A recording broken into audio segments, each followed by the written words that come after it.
Hello ज्योति।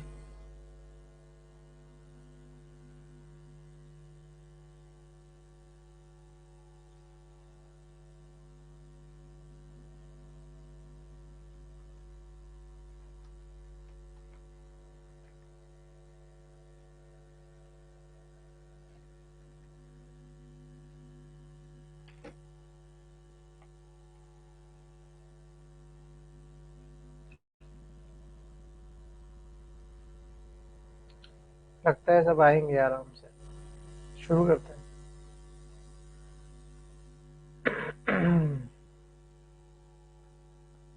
देखो, आज का टॉपिक ना एनर्जी बजट से शुरू होगा।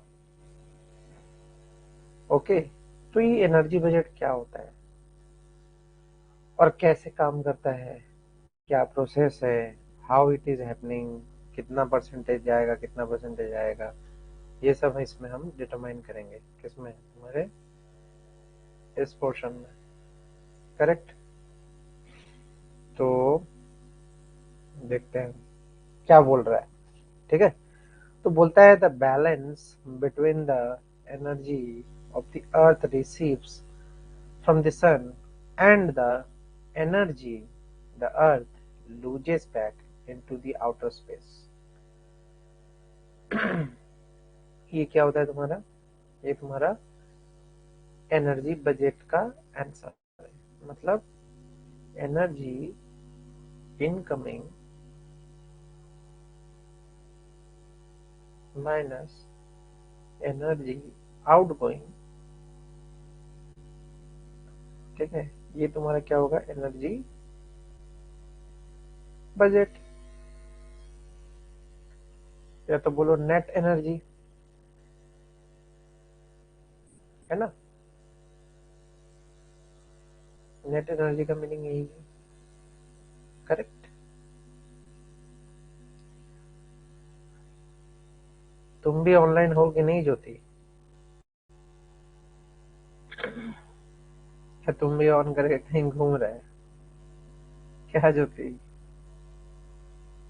हेलो ज्योति, ना तुम्हारा कोई मैसेज आया, तुम जस्ट ज्वाइन किया हुआ है। लो, फिर दोस्त भी आ गया। ठीक है, तो देखते हैं। हाँ, गुड इवनिंग सर। चलो बढ़िया। तो ये एनर्जी बजट का तो मीनिंग समझ में आ रहा है। इसमें क्या बोलता है कि average distribution of the incoming solar radiation. Solar radiation जो आ रहा है पृथ्वी में, उसका एवरेज डिस्ट्रीब्यूशन कैसे हो रखा है ये पता होना चाहिए। पहले तो 5% जो होता है वो स्कैटर आउट हो जाता है एटमोस्फेयर में। 20% क्या होता है? एब्जॉर्ब हो जाता है एटमोस्फेयर में। 20% तुम्हारा रिफ्लेक्ट बैक कर देता है एटमोस्फेयर में। और 5% जो है वो रिफ्लेक्ट हो जाता है सरफेस में। 50% जो है होता है वो एब्जॉर्ब हो जाता है by the surface of the earth में। ठीक है, and surface of the atmosphere heat exchange process से कुछ चला जाता है।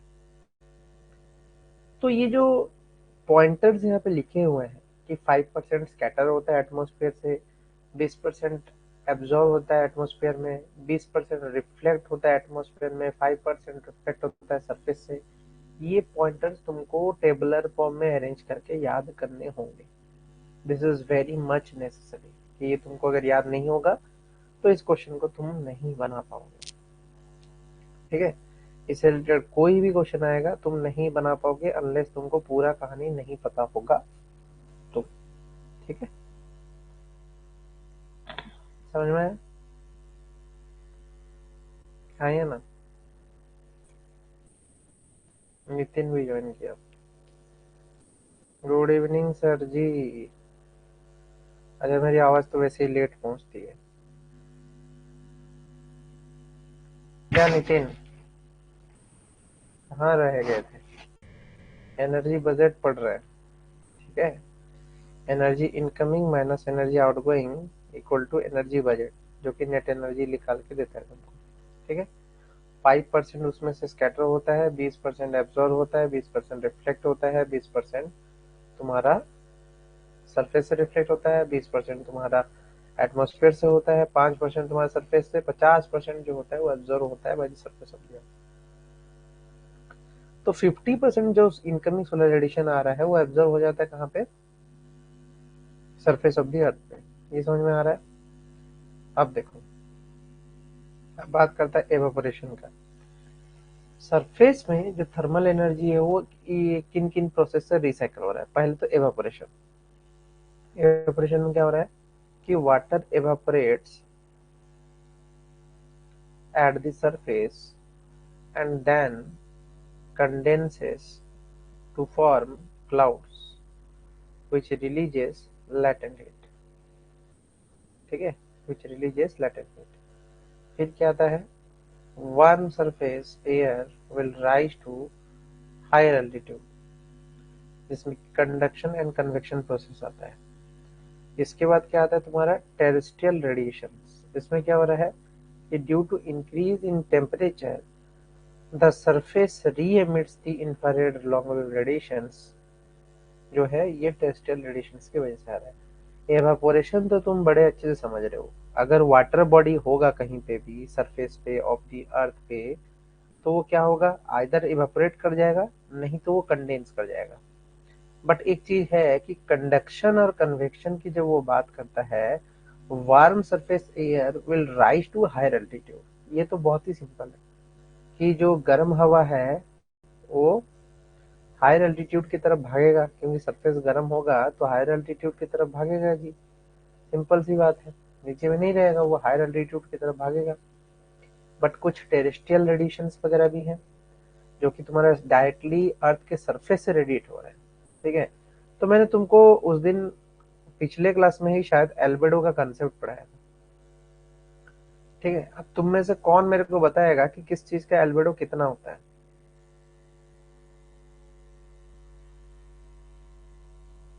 अगर मैं स्नो की बात करूं कितना होता है? और मैक्सिमम वेरिएशन किसके एल्बेडो में दिखता है? मैक्सिमम एल्बेडो वेरिएशन,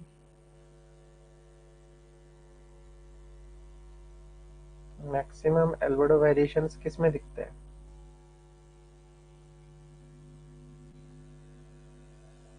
मैंने शायद बताया था ये क्वेश्चन, लास्ट क्लास में ही बोला है। पढ़े हो तो याद रहेगा, नहीं पढ़े हो तो याद नहीं रहेगा। लास्ट क्लास में ही इसी के बारे में बोला था। क्या बोला था, याद नहीं है? कि कैसे काम करता है एल्बेडो?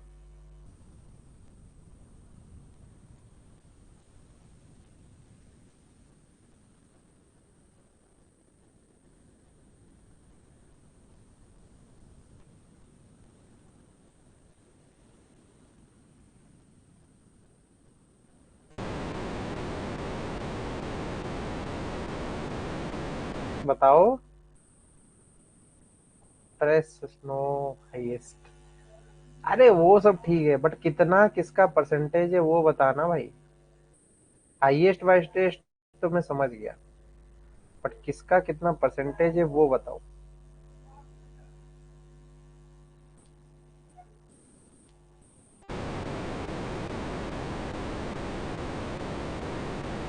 बताओ बताओ, किसका कितना परसेंटेज है वो बता।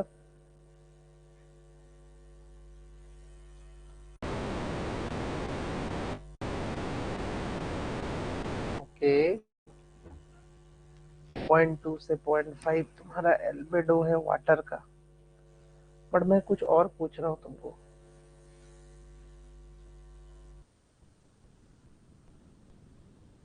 मैं तुमको 5 ऑप्शन देता हूँ, लिखो कॉपी में। एक है तुम्हारा सैंड, एक है तुम्हारा वाटर, एक है तुम्हारा स्नो, एक है तुम्हारा बेयर सॉइल, और एक है तुम्हारा asphalt। ठीक है, ये 5 पॉइंटर मैंने लिखे हैं। इनको ना तुम लोग चैट बॉक्स में मेरे को अरेंज करके बताओ कि एल्बेडो किसका ज्यादा, कम, ज्यादा, कम, लिख के बताओ। क्वेश्चन है तुम्हारे लिए, बताओ।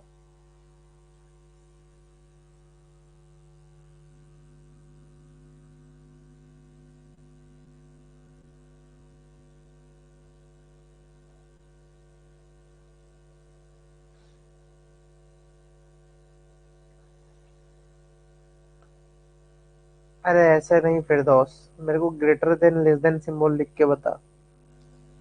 पूरा जैसे टाइप नहीं करते हैं फोन में, greater than less than symbol लेके वैसे टाइप करके बताओ।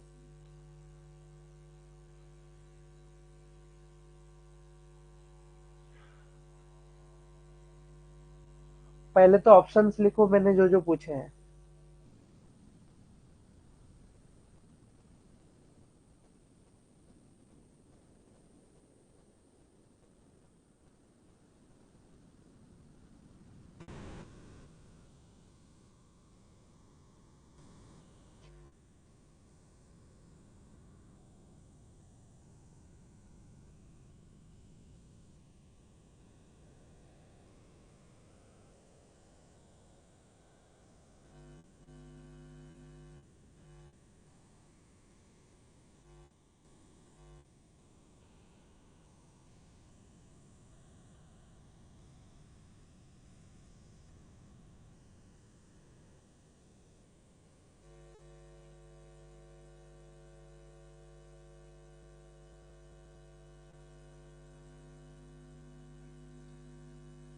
ऑप्शन फिर बोलो sir.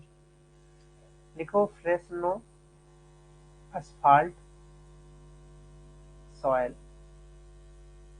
forest, snow, water।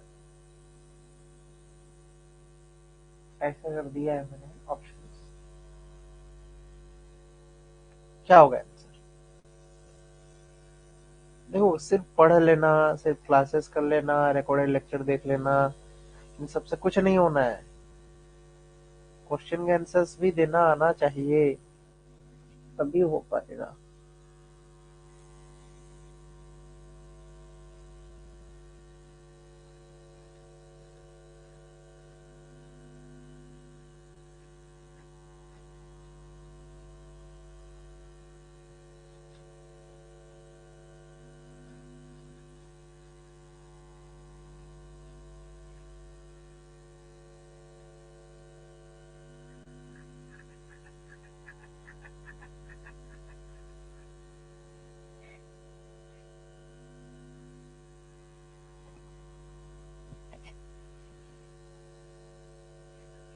Fresh snow, snow, sand, water, forest. मैंने ये तो पूछा ही नहीं था।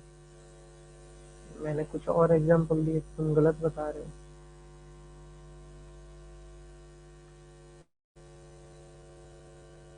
मैंने बोला था asphalt, soil, forest, water, ice and snow.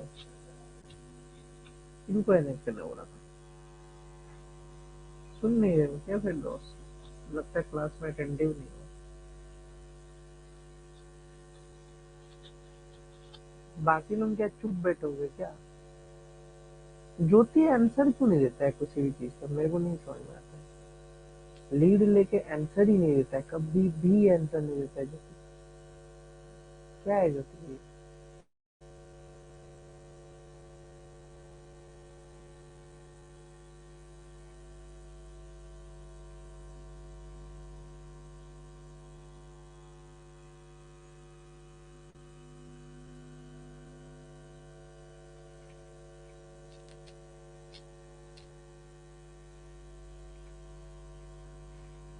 अरे जैसे फिरदौस लिख के दिया ना वैसे चाहिए मेरे को, वैसे अरेंज करके दो ना भाई। ऐसे एग्जाम में आएगा इसलिए वैसी तरीके से पूछ रहा हूँ। ऐसे मत लिखो जैसे तुम लिख रहे हो।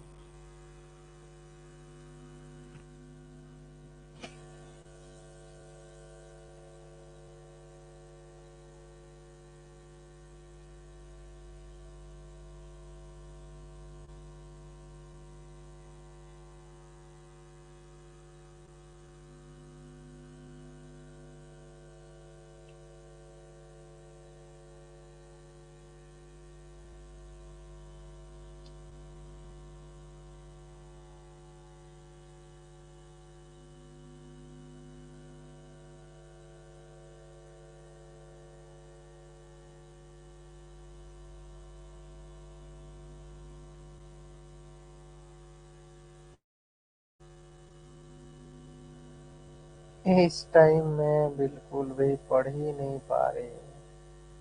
ऐसे कैसे चलेगा ज्योति? मजाक थोड़ी चल रहा है यहाँ पे कि हम क्लास लेंगे और तुम आंसर दोगे नहीं, घंटे घंटे आ जाओगे।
1 मिनट देना।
हाँ, तो एसफाल्ट जो है water soil forest asphalt, Nitin ये लिखा है। ठीक है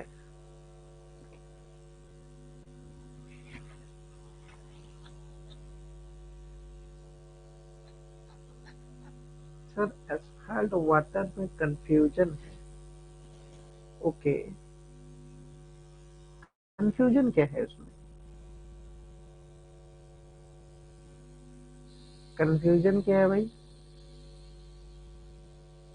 एसफाल्ट ही हाईएस्ट होगा, वाटर एक मिड रेंज में आ रहा है, कोई कंफ्यूजन नहीं है। ठीक है, इस चीज का ध्यान रखो। खैर, नितिन जो लिखा है उसमें कुछ कुछ गलतियां हैं, सॉइल पहले आएगा, वाटर पीछे जाएगा। ठीक है, तो ये गलतियां तो है उसमें। चलो ये तो ठीक है,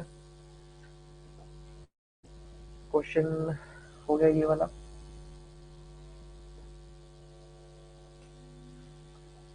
अब बात करते हैं तुम्हारा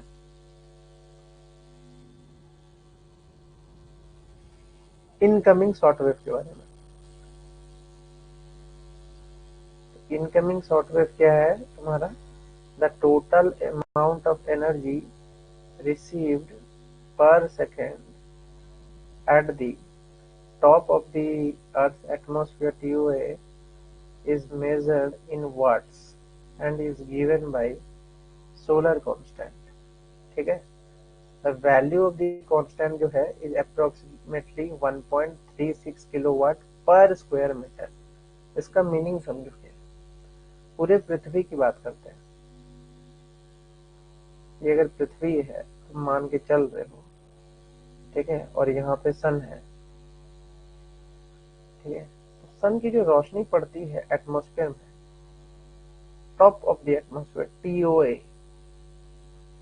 ठीक है, जब टॉप ऑफ द एटमॉस्फेयर की बात करती है, जब रोशनी पड़ती है कहीं पे भी, तो वो कितना अमाउंट ऑफ एनर्जी डालती है? 1366 वाट पर मीटर स्क्वायर। एक मीटर स्क्वायर में इतना अमाउंट ऑफ एनर्जी वो डालता है। कौन? सन। ये चीज समझ में आना चाहिए, ठीक है। बट एक्चुअल में धरती तक आते आते क्या होता है कि वो उसमें से कुछ रेडिएट हो जाता है, कुछ एब्जॉर्ब हो जाता है, कुछ स्कैटर हो जाता है, ठीक है। तो वही चीज वो बोल रहा है, जो total radiation energy received from the sun per unit time per unit area on a theoretical surface perpendicular to the sun rays and at Earth's mean distance time cross-sectional area corresponds to the radiation। इसका नाम क्या है? इसको हम solar constant भी बोलते हैं। तो इनकमिंग इतना ही आता है,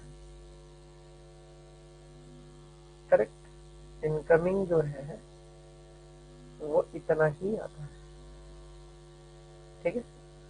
अब बात करते हैं outgoing. Outgoing OLR radiation, long wave radiation, इसमें क्या हो रहा है कि is usually defined as outgoing energy leaving the planet, most of which in the infrared band। Generally absorbed solar energy is converted into different forms of heat energy। Some of this energy is emitted as OLR directly to the space।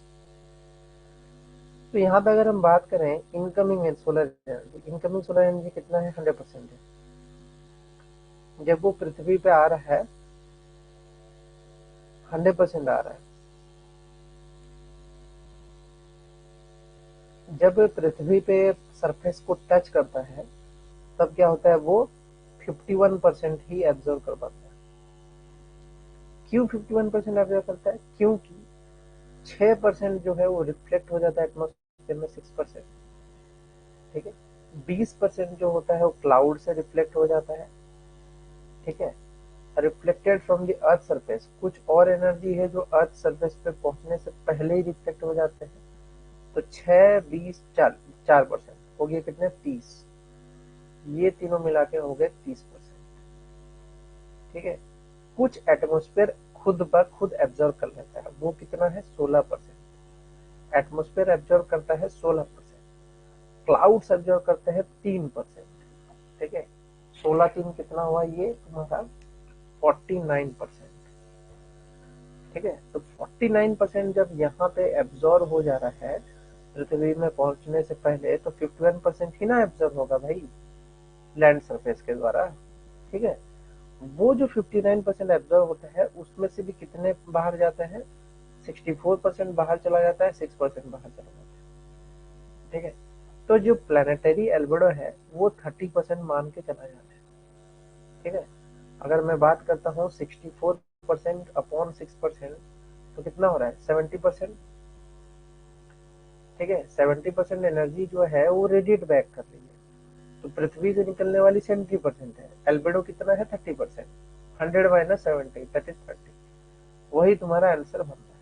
ठीक है, तो planet से जब बाहर निकलेगा वो 30% निकलेगा, but surface से जब निकल रहा है तो 70% एनर्जी बाहर निकलती है। इस चीज का तुमको आइडिया होना चाहिए, तो तुम इस क्वेश्चन को आराम से बना पाओगे, एनर्जी बजट का कोई भी क्वेश्चन अगर आता है। ठीक है, अब कहानी आता है तुम्हारा सीजन्स का। ये थोड़ा खेला है और ट्रिकी है, इसी से क्वेश्चन आता है। तो ये जो खेला और ट्रिकी वाला पोर्शन है, इसके बारे में थोड़ा आइडिया देते हुए, मैं पहले भी पढ़ा चुका हूँ इसको वैसे तो आज फिर से पूछता हूँ, क्या तुम लोग पेरीहेलियन और एपीहेलियन का मीनिंग जानते हो, हाँ या ना? What do you understand by perihelion and aphelion? क्या तुमको पेरीहेलियन और एपीहेलियन की कहानी पता है? ज्योति एंड नितिन, पेरीहेलियन और एपीहेलियन की कहानी पता है?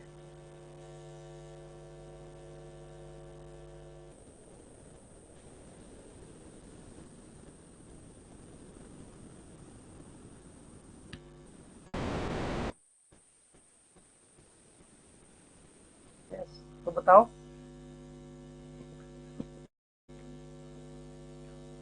क्लाइमेट ऑफ द सन की बात करो ना, क्लाइमेट टॉपिक है तुम्हारा।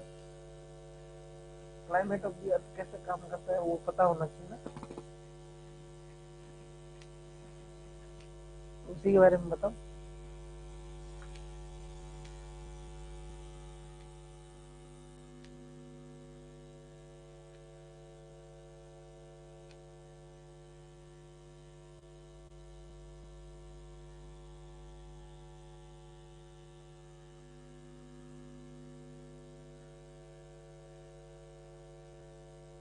पेरिहेलियन कंडीशन है क्या, पहले ये बताओ।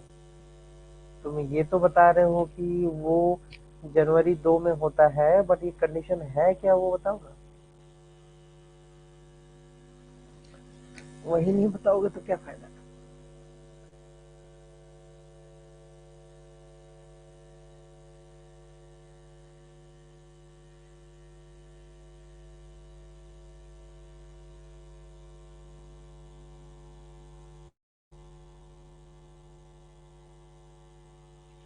पेरिहेलियन कंडीशन में क्या होता है?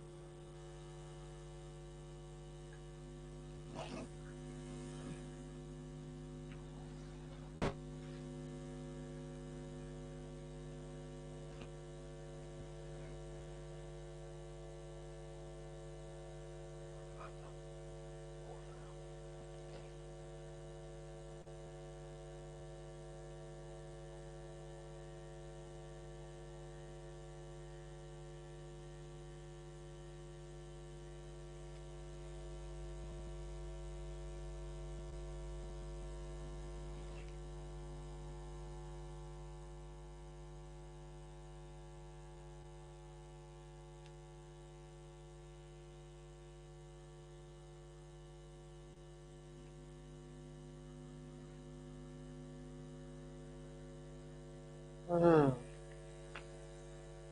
when the sun is near to the southern hemisphere and far from the northern hemisphere.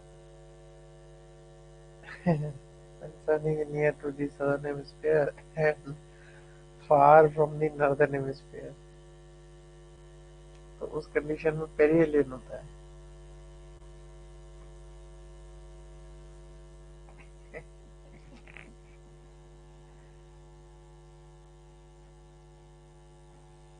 ठीक है, कुछ हद तक तो सही बोल ही रहे हो।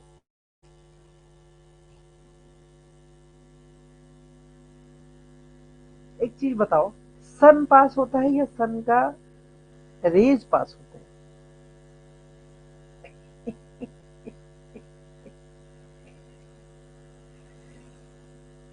हाँ, एक तरीके से सन ही बोलो, लेकिन क्या मतलब कुछ कंसेप्ट में लोचा लग रहा है तो। खैर छोड़ो, उस पे नहीं जाते हैं क्योंकि उतना डिटेल जल्दी है नहीं। ठीक है, सही तो बोले हो नितिन। एपिहेलियन में सन अर्थ से दूर रहता है, and यहाँ समर सीजन है। यह समर सीजन है। तो सन से पास होने से तो गर्मी होनी चाहिए। तुम बोल रहे सन से दूर है तो तुम्हारा समर सीजन हो रहा है, ऐसा क्यों ज्योति? वाई दिस इज सो?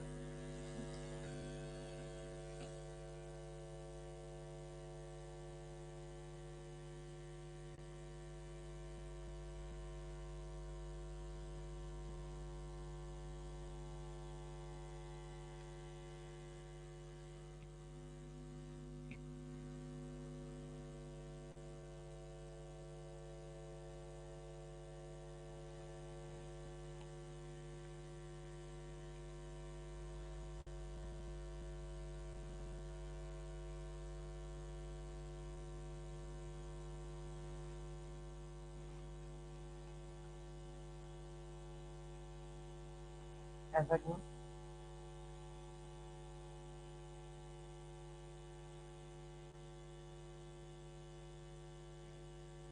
मतलब सूरज से पास होने से तुम्हारा समर सीजन होना चाहिए, सूरज से दूर जाएगा तो विंटर होना चाहिए। बट क्या ऐसा है जो कि रोल प्ले कर रहा है यहाँ पे, वो बताओ।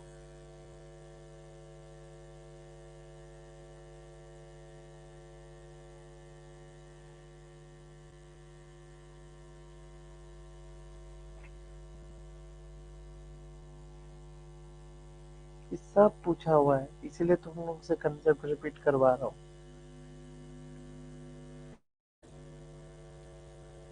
तुमको दिख तो रहा है ना कि जून में वहां पे समर हो रहा है और दिसंबर में वहां विंटर हो रहा है। तो पेरिहेलियन कंडीशन में जो अर्थ और सन की दूरी है वो कितनी होती है, ये सब पता होगा तभी तो आंसर बना पाओगे। अदरवाइज इसमें तो कुछ है ही नहीं करने। इसके बाद की टॉपिक होता है।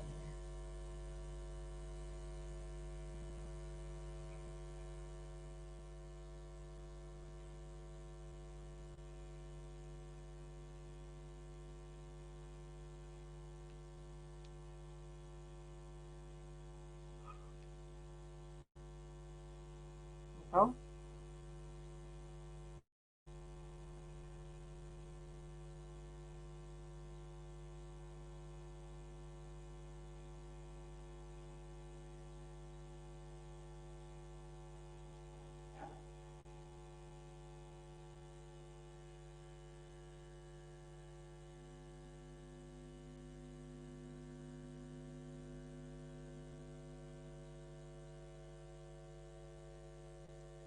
पता चल रहा है क्या मैं बोलना चाहता हूँ? ऐसा क्यों हो रहा है? क्योंकि टिल्टिंग है, सिंपल सा रीजन है। टिल्टिंग ऑफ अर्थ की जब बात चलती है तो टिल्टिंग ऑफ अर्थ की वजह से क्या हो रहा है? जब पेरिहेलियन कंडीशन है तो उसमें क्या हो रहा है कि उसमें जो सन है वो तुम्हारा 147 मिलियन किलोमीटर क्यूब की दूरी पे मौजूद है अर्थ से। पेरिहेलियन का मैंने तुमको बताया था, हिंदी में तुम्हें याद रखना pass, P A S pass, P for perihelion, P for pass. तो सन जो है वो पृथ्वी से पास है। किस समय में? Perihelion condition. पर प्रॉब्लम क्या है कि इस समय पे सदर्न हेमिस्फीयर जो है काफी एक्सपोज्ड रहता है। Southern hemisphere is highly exposed this time. क्योंकि सदर्न हेमिस्फीयर ज्यादा एक्सपोज्ड रहता है इस टाइम में, तो इस वजह से क्या होता है कि इस समय में तुम्हारा विंटर होगा नॉर्दर्न हेमिस्फीयर, और सदर्न हेमिस्फीयर में क्या होगा तुम्हारा समर होगा। किस टाइम? जून दिसंबर के टाइम। करेक्ट। बट जब तुम एपिहेलियन की बात करते हो, मतलब अवे फ्रॉम द सन, ठीक है, जैसे ही तुम अवे फ्रॉम द सन चले जाते हो तो क्या होता है तुम्हारा? खटाक से वहां पे तुम्हारा रिवर्स केस हो जाता है। तुम्हारा जो नॉर्दर्न हेमिस्फीयर है वो अब एक्सपोज हो जाता है सन की तरफ और वहां पे गर्मी पड़ने लगती है। एपीहेलियन का मीनिंग क्या है? अर्थ जो है वो तुम्हारा सन से काफी दूर में है। अभी जब समर की बात चल रही है, अर्थ जो है वो सन से काफी दूरी पे है। कितनी दूरी पे है? 152 मिलियन। क्या मिलियन? क्या घोड़ा हाथी भालू? नहीं, 152 मिलियन किलोमीटर क्यूब। करेक्ट बोला? क्यूब कैसे होगा? वॉल्यूम होगा, क्यू नहीं होगा, ठीक है। 152, एक तो है 147 मिलियन किलोमीटर और एक है तुम्हारा 152 मिलियन किलोमीटर, जो कि तुम्हारा अवे के टाइम पे होता है। कहाँ पे होता है अवे के टाइम पे? तुम्हारा नॉर्दर्न हेमिस्फीयर जो होता है वो एक्सपोज कर जाता है और हम नॉर्दर्न हेमिस्फीयर में रहते हैं, तो ये पोजीशन है। इसके बाद क्या होता है? इसके अलावा क्या होता है सीजन में? इसके अलावा होता है वहां पे समर सोलिस्टिस, विंटर सोलिस्टिस। ठीक है, ये सब सोलिस्टिस वाले वर्ड कहाँ से आए? कोई पूछेगा कि why this word solstice is given to this. ठीक है, तो इसका मीनिंग क्या होता है सोलिस्टिस का? देखो, सिंपल सा अर्थ है। अगर तुम बात करते हो समर सोलिस्टिस तो इसका मतलब है कि सन जो है नॉर्दर्न हेमिस्फीयर में काफी ज्यादा एक्टिव है। जब तुम बात करते हो विंटर सोलिस्टिस की, तो नॉर्दर्न हेमिस्फीयर में अगेन विंटर का सीजन होगा, जैसे जून दिसंबर, दिसंबर नवंबर दिसंबर, तो तुम्हारा वहां पे क्या होगा? वेस्ट होगा। किसका? एनर्जी का, जो कि पहुंच नहीं पाएगा किसके पास? सन के पास। सन से जो एनर्जी आ रही है वो तुम्हारी सदर्न हेमिस्फीयर को पहुंच नहीं पाएगी। करेक्ट? तो ये कहानी तुमको याद रखना है, समर सोलिस्टिस और विंटर सोलिस्टिस कब कब होता है, किन किन कारणों से होता है। और दूसरा चीज है कि जो इक्विनॉक्स का कॉन्सेप्ट है कि दिन रात बराबर, रात दिन बराबर। ठीक है, ये भी तुमको अच्छे से समझ में और याद होना चाहिए, तभी तुम इस क्वेश्चन को बना पाओगे जो इससे आएगा क्वेश्चन। वैसे तो आया था इससे क्वेश्चन। जब मेरी आवाज क्लियर नहीं आ रही है लेकिन, हाँ या ना? क्लियर आ रहा है या नहीं आ रहा है, पहले ये बताओ।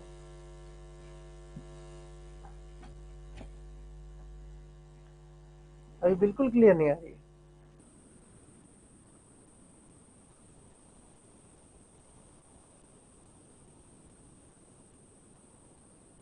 आ रहा है या नहीं?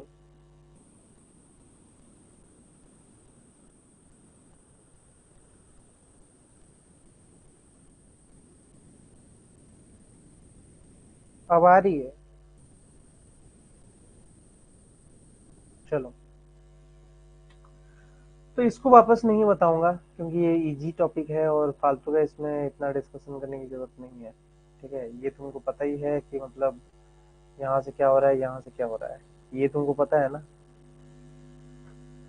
समर सोलिस्टिस मतलब एपीहेलियन।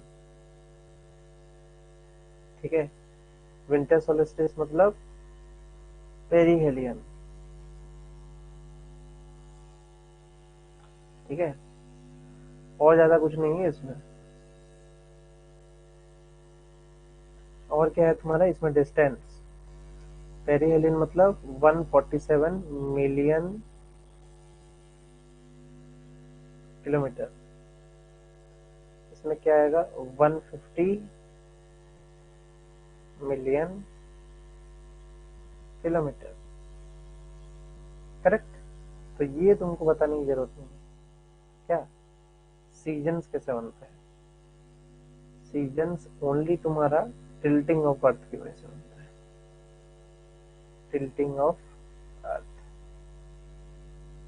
ठीक है, इसकी वह इस ये कंसेप्ट कभी मत भूलना। फिर आता है कोरलीज इफेक्ट। हम लोग फोर्सेस पढ़ने वाले थे, हम पढ़ने वाले थे एटमॉस्फेरिक फोर्सेस के बारे में। ठीक है, तो सबसे पहला जो फोर्स है वो है तुम्हारा कोलिज फोर्स, जो किस वजह से पैदा हो रहा है, कोलिज इफेक्ट की वजह से पैदा हो रहा है। तो कोलिज इफेक्ट की वजह से अगर कोई चीज पैदा हो रहा है तो कैसे पैदा हो रहा है ये चीज पता होना चाहिए, है ना।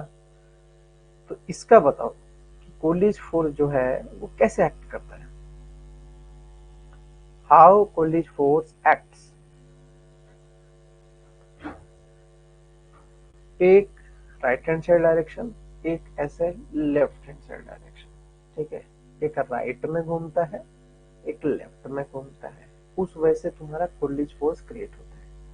अब कहाँ पे देखो घूमता है कैसे ये पता होना चाहिए। जैसे कि ऑब्जेक्ट जो है वो डिफ्लेक्ट कर रहा है राइट हैंड डायरेक्शन में इन नॉर्दर्न हेमिस्फीयर, जबकि लेफ्ट हैंड डायरेक्शन में मूव करता है इन सदर्न हेमिस्फीयर में।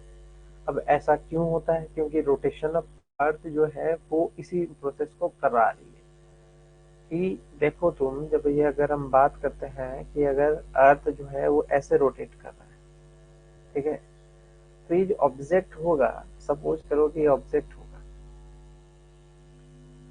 ठीक है।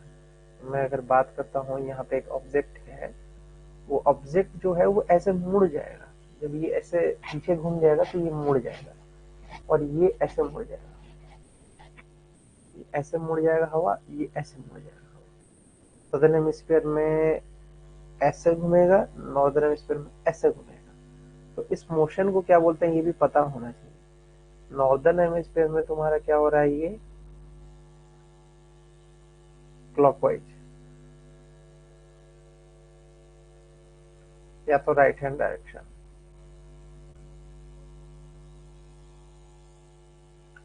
कुछ भी बोल लो। सदर्न हेमिस्फीयर में क्या हो रहा है, एंटी क्लॉकवाइज।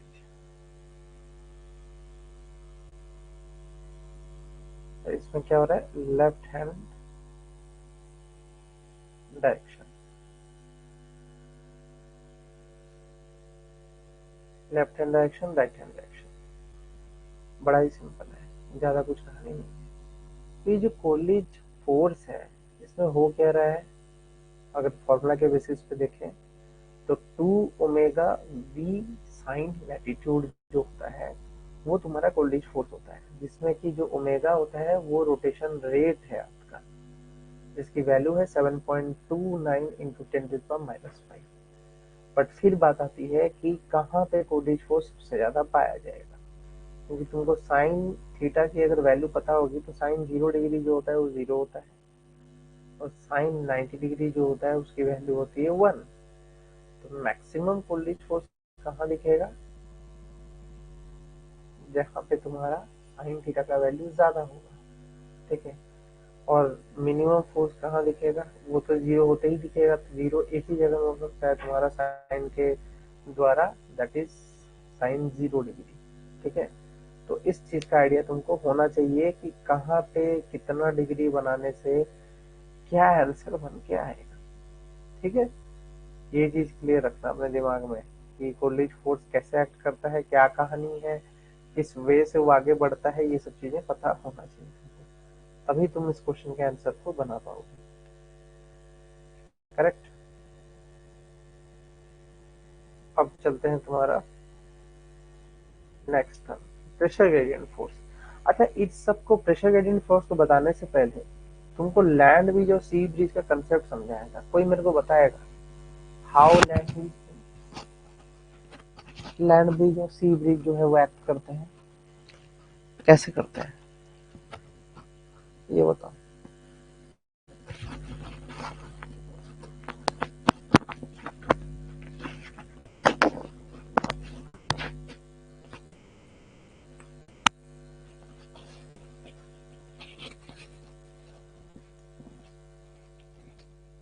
लैंड ब्रिज और सी ब्रिज कैसे एक्ट करते हैं ये बताओ।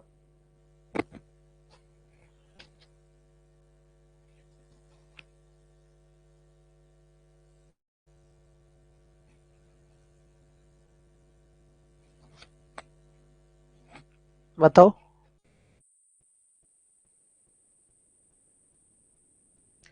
इसी से जुड़ा हुआ है, प्रेशर ग्रेडियंट फोर्स जो है ना वो उसी से जुड़ा हुआ है। तो वो बता दोगे तो ये बताना आसान हो जाएगा।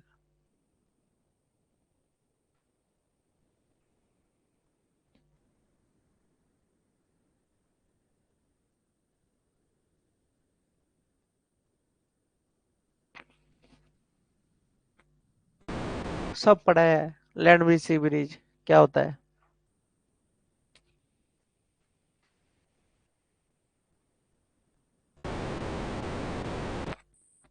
तो ये सब टेस्टिंग है तुम्हारा, कितना पढ़ रहे हो क्या नहीं पढ़ रहे हो, हवाबाजी कर रहे हो जिसका नुकसान मिल रहा है। ठीक है, तो ध्यान रखो भाई, हवाबाजी करने से यूसी नेट नहीं निकलेगा।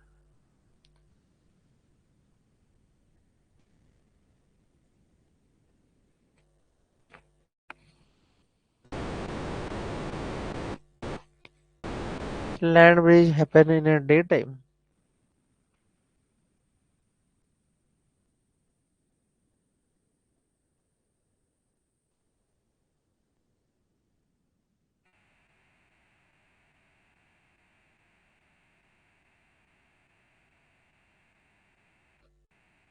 डे टाइम में लैंड ब्रिज होगा? बाप रे, लैंड ब्रिज डे टाइम में कैसे पॉसिबल?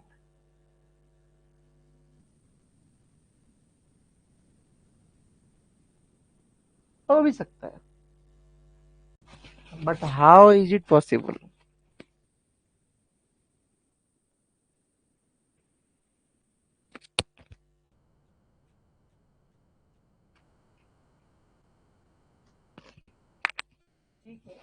ये तो तुमको पता ही है, इसमें कंफ्यूजन शायद नहीं है।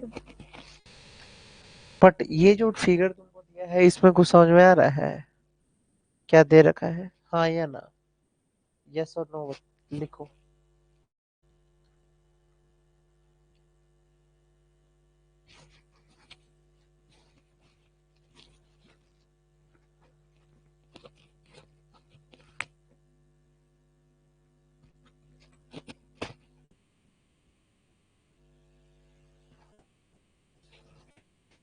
नहीं सर, नहीं आता है।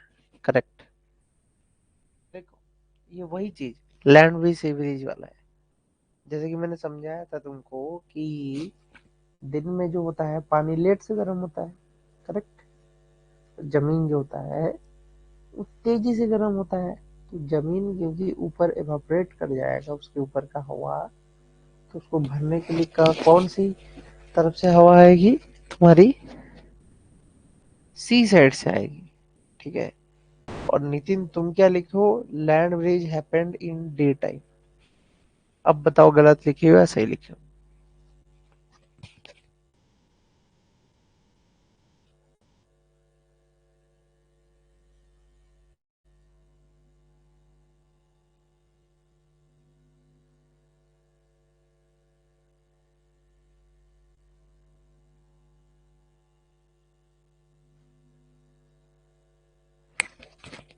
एक्चुअली मैं ये कंसेप्ट जब पढ़ाया था मैं समझाया था कि जो लैंड है उसकी स्पेसिफिक हीट जो है कम है तुम्हारे वाटर से। वाटर की सबसे ज्यादा है। स्पेसिफिक हीट का मीनिंग क्या समझाया था कि 1 केजी की मास को अगर 1 डिग्री सेल्सियस राइज करना है तो उसकी स्पेसिफिक हीट होती है। ठीक है, तो यहाँ पे स्पेसिफिक हीट का खेला है, वही तो समझा रहा है। इसमें जो प्रेशर ग्रेडियंट फोर्स की बात किया है, प्रेशर ग्रेडियंट फोर्स होता क्या है? डिस्टेंस के साथ तुम्हारा प्रेशर की वैल्यू में डिग्री जा रहा है। वो डिस्टेंस कैसा भी हो सकता है। शर्ट पकड़ के निकलो। अगर तुम शर्ट पकड़ के निकलोगे अटैक से, तो क्या होगा? तुम्हारा शर्ट जो है फट जाएगा। करेक्ट। अगर तुम शर्ट पकड़ के निकलोगे तो तुम्हारा शर्ट जो है फट जाएगा। तो तुम कर क्या रहे हो? तुम वहां पे प्रेशर डाल रहे हो, किस पे? शर्ट पे प्रेशर डाल रहे हो, इसलिए वो फट रहा है। ठीक है। उसी तरीके से हवा की बात चलती है, एयर की बात चलती है। तो एयर भी वही करता है, एयर अगर खींच के लेगा तो वो प्रेशर जोन की वजह से लेगा। तो इस फिगर में तुमको प्रेशर जोन्स वगैरह के थ्रू से समझाया जा रहा है चीजें, जो कि प्रेशर ग्रेडियंट फोर्स के फॉर्मेशन शुरू होता है। ठीक है, तो प्रेशर ग्रेडियंट फोर्स जो है वो होता क्या है, अगर एक डिस्प्लेसमेंट हो रहा है, मतलब अगर हम बात करें, हम दिल्ली में है, दिल्ली से हम जयपुर जा रहे हैं, डिस्प्लेसमेंट हो रहा है इतनी डिस्टेंस, तो उन सब फैक्टर्स पे भी डिपेंड करता है कि क्या किस तरीके का तुम्हारा जो है प्रेशर ग्रेडियंट फोर्स मौजूद है। उसकी मेजरमेंट से हम ये पता लगा सकते हैं कि कैसी क्लाइमेट हो सकती है, क्योंकि है तो क्लाइमेट इम्प्लीकेशन ही सारे के सारे, कि क्लाइमेट कैसे बढ़ेगा, क्लाइमेट कैसे घटेगा, सब चीज क्लाइमेट से जुड़ा हुआ है।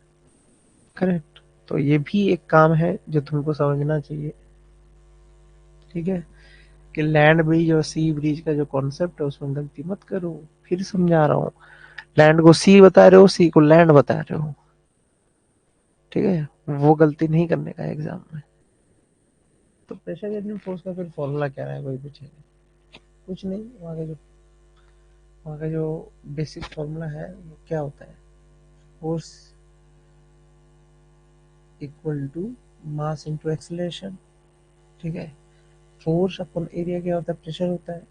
ठीक है, तो यहाँ पे बात चल रही है प्रेशर ग्रेडियंट की। प्रेशर ग्रेडियंट मतलब change in pressure upon change in, बहुत ही सिंपल है। चेंज इन प्रेशर कर लो अपन, तुम्हारा वो कर लो, या तो चेंज इन तुम्हारा क्या करो,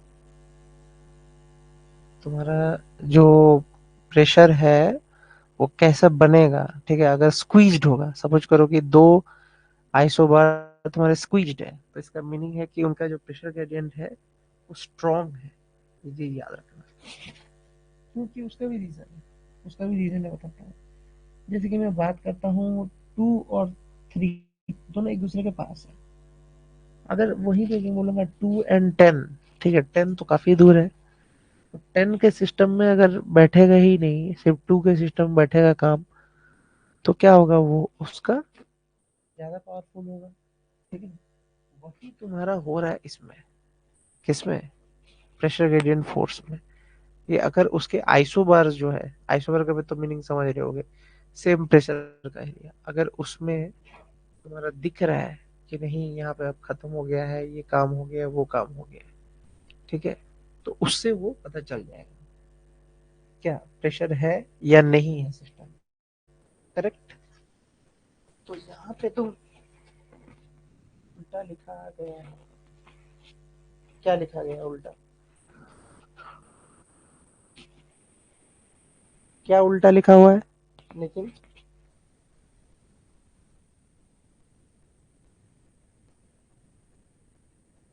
अरे भाई तुम देखो, हाई प्रेशर से लो प्रेशर का मीनिंग समझो, क्या समझाया जा रहा है फिगर में। कुछ उल्टा पुल्टा नहीं लिखा हुआ है, सब ठीक लिखा हुआ है। जब वो बोल रहा है कि दो आइसोबार जो है वो पास पास होंगे, आइसोबार तो समझते हो ना, सेम तुम्हारा क्या प्रेशर वाला जगह। ठीक है, दो आइसोबार अगर पास पास होंगे तो क्या होगा, स्ट्रॉन्ग प्रेशर ग्रेडियंट होगा। क्यों, क्योंकि अगर मैं बात कर रहा हूँ 2 और 5 का, वही समझा रहा हूँ ना, 2 और 5, तो 2 और 5 जो है क्लोज है एक दूसरे से, एज कम्पेयर टू 2 और 10। ठीक है, यही वो समझा रहा है। तो दो आइसोबार अगर पास पास के स्क्वीज्ड हो जाएंगे आइसोबार वाले, तो क्या होगा फायदा, कि उसमें स्ट्रॉन्ग प्रेशर ग्रेडियंट होगा। ठीक है, यही होता है किसमें, साइक्लोन जब आता है, ये चीज भी याद रखना, साइक्लोन जब आता है तो उसमें यही चीज होता है। ठीक है, अब इसका फॉर्मूला बड़ा ही सिंपल है, delta P upon delta x ले लो या एच ले लो, कुछ भी ले लो, उसको डेंसिटी से मल्टीप्लाई कर देना, बस उतना ही है, इसमें फॉर्मूले में कुछ है नहीं, राइट हैंड लिखा हुआ है।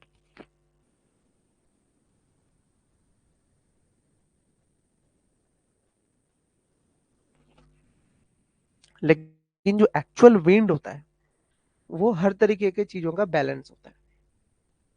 ठीक है, तो देखो किस तरीके का बैलेंस है। प्रेशर ग्रेडियंट जब लगता है तो फ्रिक्शन भी लगता है, सरफेस विंड भी लगता है, कोलिज भी लगता है, और प्रेशर ग्रेडियंट खुद भी लगता है। ठीक है, तो इसके वजह से क्या होता है कि एक अपर ट्रोपोस्फेयर की बात चल रही है। ठीक है, अगर सारे बैलेंस स्ट्रांगली बैठ जाए, ये सारे फोर्सेस के बैलेंस स्ट्रांगली बैठ जाए, तो एक हवा निकलती है जिसको हम बोलते हैं जेट स्ट्रीम। ठीक है, जेट स्ट्रीम की तरह हवा निकलती है, उसको हम बोलते हैं जियोस्ट्रोफिक विंड, भी उसका नाम दिया गया है। ठीक है, ये कहाँ उड़ती है? ये ट्रोपोस्फेयर के पास पास। ठीक है, तो ट्रोपोस्फेयर के पास पास मतलब अपर एटमोस्फेयर में। अपर एटमोस्फेयर मतलब 12 से 13 किलोमीटर के बीच में है, तुमको जियोस्ट्रोपिक विंड देखने को मिलेगा। ये चीज याद रखना। ठीक है, ये वही जियोस्ट्रोपिक विंड है जो अपर ट्रोपोस्फेयर में दिखता है। करेक्ट। अब हम घुसते हैं मेन चीज पे, क्लाइमेट ऑफ इंडिया में। ठीक है, क्लाइमेट ऑफ इंडिया तो बहुत ही सिंपल है, सब ट्रॉपिकल मानसून टाइप का क्लाइमेट होता है, जिसमें क्या बेसिस पे हम देखते हैं, pattern of the wind, temperature, rainfall, rhythm of the seasons and degree of wetness and dryness. इन सब चीजों पे डिपेंड करता है तुम्हारा क्लाइमेट ऑफ इंडिया। और क्या क्या फैक्टर्स है, जैसे कि माउंटेन का होना, लैंड या वाटर का प्रेजेंस होना, ठीक है, डिस्टेंस फ्रॉम दी सी होना, ठीक है, अल्टीट्यूड एंड रिलीफ वगैरह, ठीक है, ये सब दिखना। तो इन सब की वजह से भी तुम्हारा अलग अलग चीजें शो करेगा। ठीक है, तो तुमको पता होना चाहिए। तो उल्टा लिखा गया है, क्या उल्टा लिखा गया है मेरे को समझ में नहीं आया, ये क्या पूछ रहा है? नहीं यार, कुछ उल्टा उल्टा नहीं लिखा है। हाँ, तुम उल्टा लिखे हो। हाँ हाँ नितिन, अब मैं समझा क्या पूछ रहे हो। मेरे को लगा तुम कुछ और पूछ रहे हो। ठीक है, मैं समझ गया। डे टाइम में क्या हो रहा है कि लैंड जल्दी गर्म हो रहा है, तो सी ब्रीज होगा ना जी, कैसा बातें कर रहा है, लिखा ही गलत है, सी साइड से हवा बहेगा ना। और रात में क्या होगा कि सी तो पूरा बॉयल हो गया होगा, उसकी स्पेसिफिक हीट ज्यादा है ना वाटर की, तो लैंड से बहना शुरू हो जाएगा, कि उसके ऊपर से फिर गर्म हवा ऊपर चली गई होगी। रात में लैंड ब्रिज और दिन में सी ब्रिज। हवा जिधर से बहती है उसका नाम लिया जाता है। ये चीज याद रखना, जिस तरफ से हवा बहती है उसका नाम उसी तरीके से पड़ता है। ये विंड बेल्ट जब पढ़ाया था ना, जो फेरल सेल तुम्हारा, पोलर सेल, ये सब जब पढ़ाया था ना, उसमें ये साफ साफ बताया है। तुमको याद नहीं है क्योंकि तुम पहला यूनिट पढ़ ही नहीं रहे, वीडियो देख ही नहीं रहे हो। और ज्योति तो हमेशा ही चुप बैठती है, कुछ भी नहीं बोलती है, पता नहीं कब उसके जुबान में आवाज आएगी। ठीक है, तो फैक्टर तो समझते हो, इंडिया में माउंटेन है, हिमालय है, ठीक है, लैंड है, अलग अलग तरीके का रिवर्स वगैरह मौजूद है, ये सब चीजें फैक्टर जो है डिपेंड करता है कि तुम्हारा किस तरीके का क्लाइमेट होगा। ठीक है, दूसरा क्या है कि factors related to air pressure and wind. ठीक है, एयर प्रेशर एंड विंड्स ये भी जरूरी है, लोकल साइक्लोन्स वगैरह कहाँ आता है, कैसे आता है, air mass, jet stream, land flow, western cyclones, ये जो भी चीजें हैं, ये सब फैक्टर मिला के तुम्हारा क्लाइमेट ऑफ इंडिया को बरकरार रखे हुए हैं, जैसा वो दिख रहा है। ठीक है, आज जैसा दिख रहा है ना, उसको बरकरार रखने के पीछे ये सब चीजें हैं। ठीक है, तो ये जो इंडिया का जो क्लाइमेट है, उसके जो नेक्स्ट क्लास में हम लोग कंप्लीट इसकी पूरी कहानी डिटेल में, मानसून से लेके तुम्हारा एल नीनो, ला नीना, ये जो भी चीजें हैं, ठीक है, इसको कवर आउट करेंगे, कोशिश करेंगे। वैसे 20 तारीख तक हम लोग को सिलेबस को कवर आउट करना है। ठीक है, तो थोड़ा अब ये करना होगा, शिफ्टिंग करना होगा। तो मैं सोच रहा था कि क्लासेस को थोड़ा 8 बजे भी हो सके तो किया जाएगा। ठीक है, तो देखेंगे वो 8 बजे अगर पॉसिबल है तो कर लिया जाएगा। नितिन और ज्योति, ठीक है, आई थिंक तुम लोगों को तो कोई प्रॉब्लम नहीं होना चाहिए ना 8-9 बजे। 8 बजे से अगर कभी करूँ क्लास तो कोई दिक्कत है?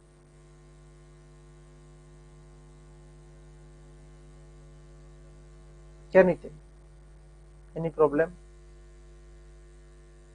हाँ या ना, अभी नो प्रॉब्लम। ठीक है, कभी 8 बजे से क्लास कर लेंगे ना, तो 2 घंटे में चैप्टर फिनिश। ठीक है, और नया यूनिट भी शुरू कर सकते हैं, 5वीं यूनिट जो है उसको शुरू आउट कर सकते हैं। ठीक है, खैर ये तुम्हारा क्लाइमेट था, और इस पे बहुत कुछ कहानी है।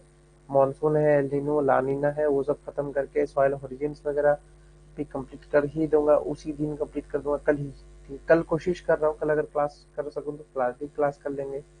बस कभी कभी लेट हो सकता हूँ, ठीक है, नो प्रॉब्लम सर, 8 बजे तो शुरू किया जा सकता है। ठीक है, तो नेक्स्ट जो मंडे भी अगर क्लास होता है तो 8 से शुरू करके थोड़ा खींच लेंगे, 1.5 घंटे, ठीक है, या तो 2 घंटे खींच लेंगे, ठीक है, किसी दिन ऐसे करके पूरा कंप्लीट ही कर देंगे, कुछ बड़ा चीज नहीं। ठीक है, चलो, गुड नाइट।